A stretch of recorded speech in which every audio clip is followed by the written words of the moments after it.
Citez-nous une date importante de Port-en-Bessin. Alors, la date de Port-en-Bessin que je vais choisir, c'est 1845, qui est l'adjudication de la construction du port. Donc, à partir de 1845, on va commencer à construire le port qui est derrière moi, qui s'appelle aujourd'hui l'avant-port. Une personnalité qui vous fait penser à Port-en-Bessin. Alors, c'est une personnalité qui a vécu au début du 19e, qui est décédé aux environs de 1840, qui s'appelle Pierre Durand, qui était syndic du port, c'est-à-dire qu'en fait, lui, il faisait la police dans le port, la surveillance des pêches.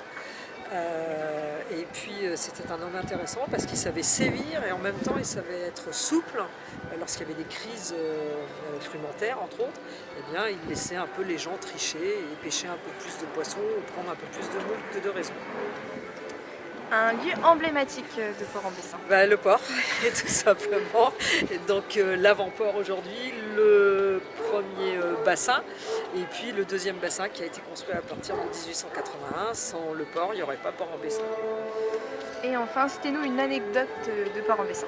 Eh bien, je vais revenir sur le syndic de Pierre Durand. Il avait beau être gentil, ce brave homme. Un jour, les femmes étaient vraiment furieuses parce qu'elles avaient vraiment des soucis pour se nourrir.